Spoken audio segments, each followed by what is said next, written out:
Police station Golconda के हुदूद में खातून की इज्तिमाई इस्मत रेजी करने का वाकया पेश आया।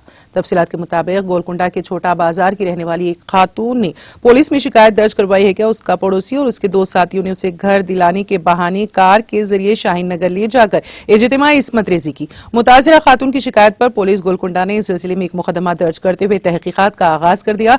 इंस्पेक्टर पुलिस चंद्रशेखर रेड्डी ने मीडिया से बात करते हुए इस सिलसिले में तफसीलात से वाकिफ करवाया। अस्सलाम वालेकुम। मैं गोलकुंडे में छोटे बाज़ार में रहती मैं।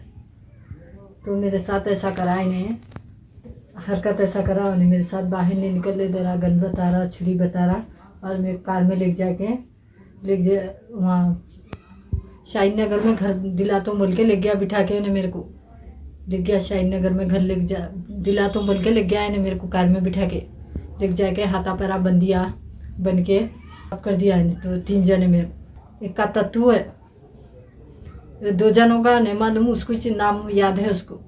और मैं ऐसा रास्ते में गए तो भी मेरे को ऐसा धमकियाँ दे रहा, ऐसा गन बता रहा, छुरी बता रहा, उसका दोस्त उसका बाहर नहीं निकलने दे रहा। कल अपने गोलकुंडा में रहने वाले एक औरत, उसके खिलाफ वो पड़ोसी एंड अदर्स उसके ऊपर हरकत किया बोल के कंप्लेंट लॉन्च करे है और कंप्लेंट देने के बाद में हम एफआईआर करके इन्वेस्टिगेशन जारी है। तो इन्वेस्टिगेशन में क्या सही है क्या गलत है वो निकालने के बाद में फर्दर एक्शन लेने का अपना कदम रहेगा। नाज़रीन, हमारे टीटीवी न्यूज़ को सब्सक्राइब करें, बेल आइकॉन को प्रेस करें, शेयर करें और लाइक करना ना भूलें। और किसी भी एडवर्टाइजमेंट के लिए हमारे इस नंबर पर कांटेक्ट करें। हमारा नंबर है 9550102020 पर।